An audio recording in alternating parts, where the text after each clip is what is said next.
Je suis Lina, j'ai 38 ans. Je suis ingénieure commerciale dans le milieu des télécoms et de la bureautique.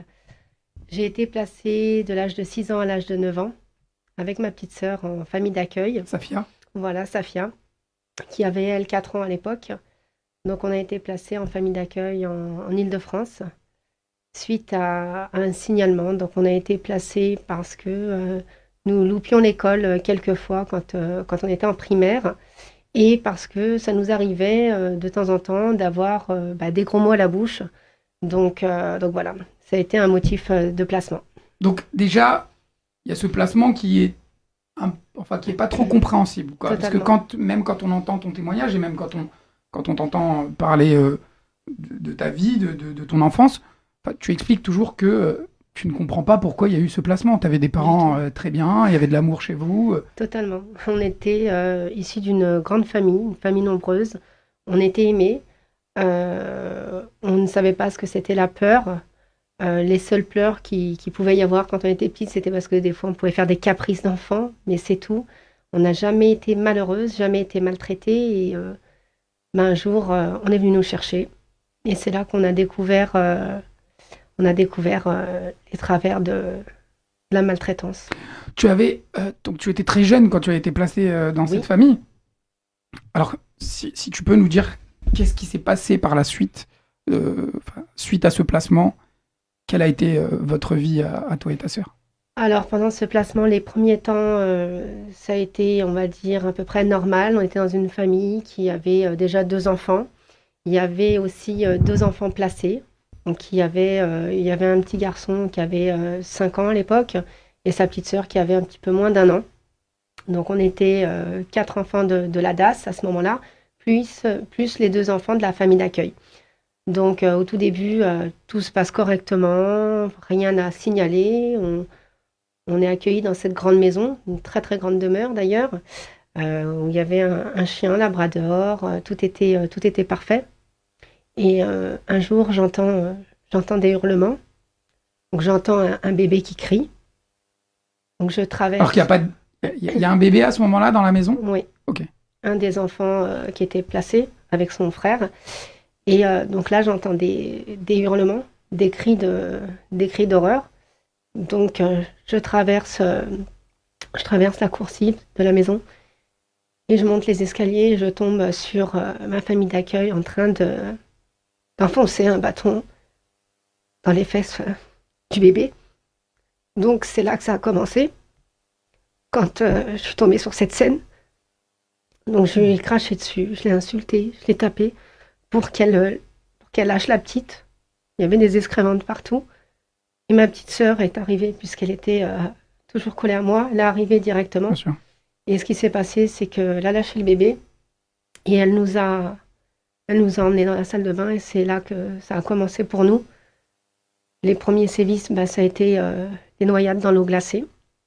Pendant à peu près un quart d'heure, on était dans la salle de bain, noyés dans l'eau froide, en train d'essayer d'échapper à ses mains. C'était très compliqué. Ma sœur essayait de se débattre, j'essayais de me débattre, on criait maman. On ne savait pas ce qui se passait en fait. C'était la première fois en fait qu'on vivait ça. On n'a jamais vu ça. Donc, je vais te laisser continuer. Il s'est passé ce premier sévice. Enfin, c'était le premier Oui, d'un très très long oui. périple, enfin, pour vous. Tu peux nous rappeler l'âge que tu avais à ce moment-là? À cette époque, j'avais 6 ans et ma petite sœur 4 ans. C'était les débuts. Donc les prochains sévices, ça a été des enfermements dans la cave la nuit pour dormir dedans pendant des nuits complètes. Dès qu'on ne faisait pas quelque chose qu'elle voulait, on allait à la cave. Les étouffements avec la nourriture pour ma petite sœur. Donc moi, j'ai pas été gavée à l'entonnoir, sauf que ma sœur a été gavée à l'entonnoir pendant ces 3 années. Donc j'attendais le matin à côté de la porte des toilettes qu'elle ait fini avec ma sœur. Donc c'était des minutes qui étaient interminables. J'entendais ma sœur hurler la mort. Je pouvais rien faire. Je pouvais pas l'aider parce que j'avais pas suffisamment de force, donc j'attendais que ça se termine. Et après, ma sœur ressortait. Voilà, il y avait ça. Il y avait les abandons dans les bois. nous abandonner dans les bois, au bord d'une falaise. Donc on n'a jamais compris pourquoi nous avoir abandonnés un fameux jour au bord de cette falaise. Si c'était pour qu'on tombe, si c'était pour nous faire taire, peut-être qu'à ce moment-là, elle s'est dit pendant que je commençais à être dérangeante, que j'avais commencé à parler. Mhm. Donc voilà, il y a eu ça. Il y a eu les étouffements avec la cervelle d'agneau, avec les raviolis, et elle nous faisait remanger notre vomi.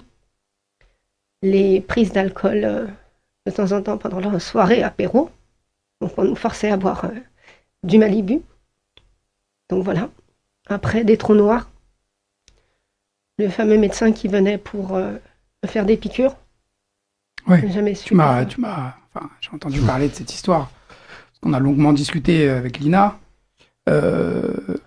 J'aimerais que tu nous en parles. C'est vrai que après, ça peut aller très loin dans ce qu'on peut imaginer ou penser, et la raison du pourquoi, parce que c'est vrai qu'un être humain lambda, il va jamais comprendre pourquoi est-ce qu'une personne peut faire ça à des enfants. Mais je te laisse nous parler de cette histoire de piqûre qui est très, très bizarre. Donc il y avait un médecin qui venait de temps en temps pour me faire une piqûre. J'avais peur, je voulais pas, parce qu'à chaque fois, je m'évanouissais. Donc j'étais plus consciente. Après ces moments-là, c'est des trous noirs. Tant j'ai le cerveau qui a mémorisé énormément, ma sœur aussi. Et ces moments, la piqûre, c'était fini. Je savais plus ce qui se passait. Les moments de prise d'alcool, de Malibu, c'était les seuls moments où elle était un petit peu gentille avec nous. Donc nous, on était un peu contentes. On savait pas ce qui se passait en fait. On avait le droit de manger des gâteaux apéritifs. On mangeait pas à notre faim en fait. Donc ces moments-là, on était heureuses parce que on mangeait des chips, tout ce que les enfants adorent en fait.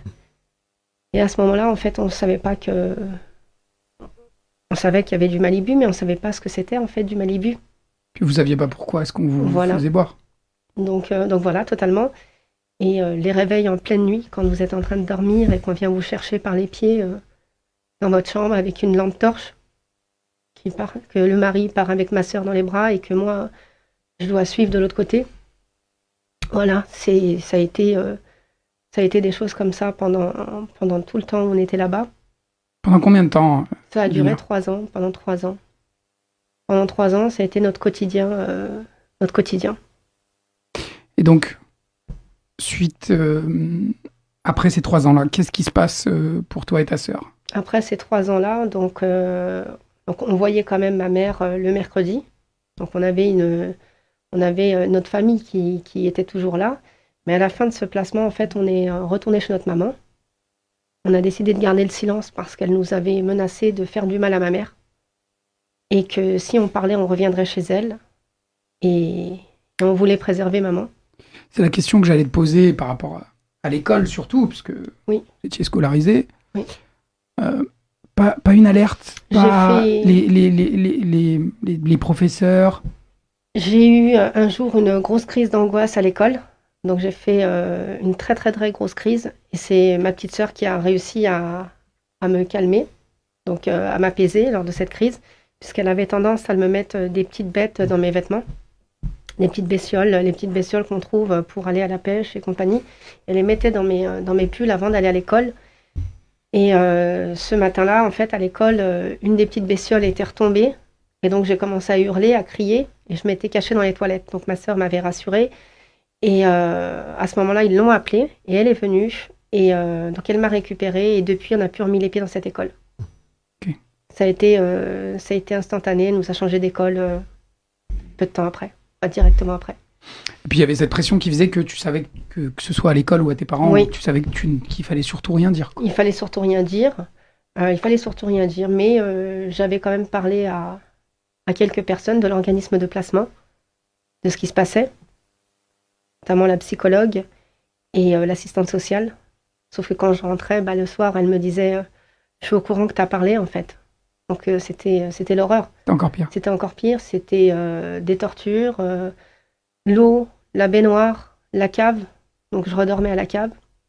Donc voilà, ou des enfermements dans une pièce qu'elle avait où elle faisait tourner les machines à laver, où elle m'enfermait pendant des heures avec la radio et Saddam Hussein en boucle.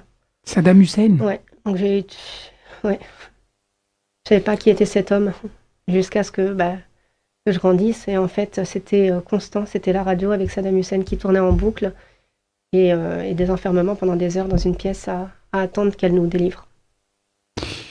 Témoignage incroyable de Lina, incroyable, incompréhensible. Enfin, Arnaud, je pense que tu voulais, je sais pas, j'avais l'impression que tu voulais dire quelque chose. La première chose que j'ai à dire, il y a plein de choses à dire en fait par rapport à ça. La première chose, je me suis présenté tout à l'heure comme acteur de la protection de l'enfance, c'est de dire que j'ai tout mon soutien, je trouve ça inacceptable. Les associations ont tendance aussi par moments à se défendre en disant il n'y a pas que ça dans la protection de l'enfance. Moi je le dis, c'est inacceptable. Je veux dire, ça a dénoncé, il faut que des gens soient condamnés. Ça, c'est le premier élément. On parle d'institutions publiques, quoi. Enfin, ces familles n'ont pas été choisies par sa mère ou son père, elles ont été choisies par l'État. Et puis c'est l'État qui a aussi décidé de son placement. Donc normalement, tu es placé pour qu'on te retire d'un potentiel danger. Au final, on l'a jeté en enfer. Quoi.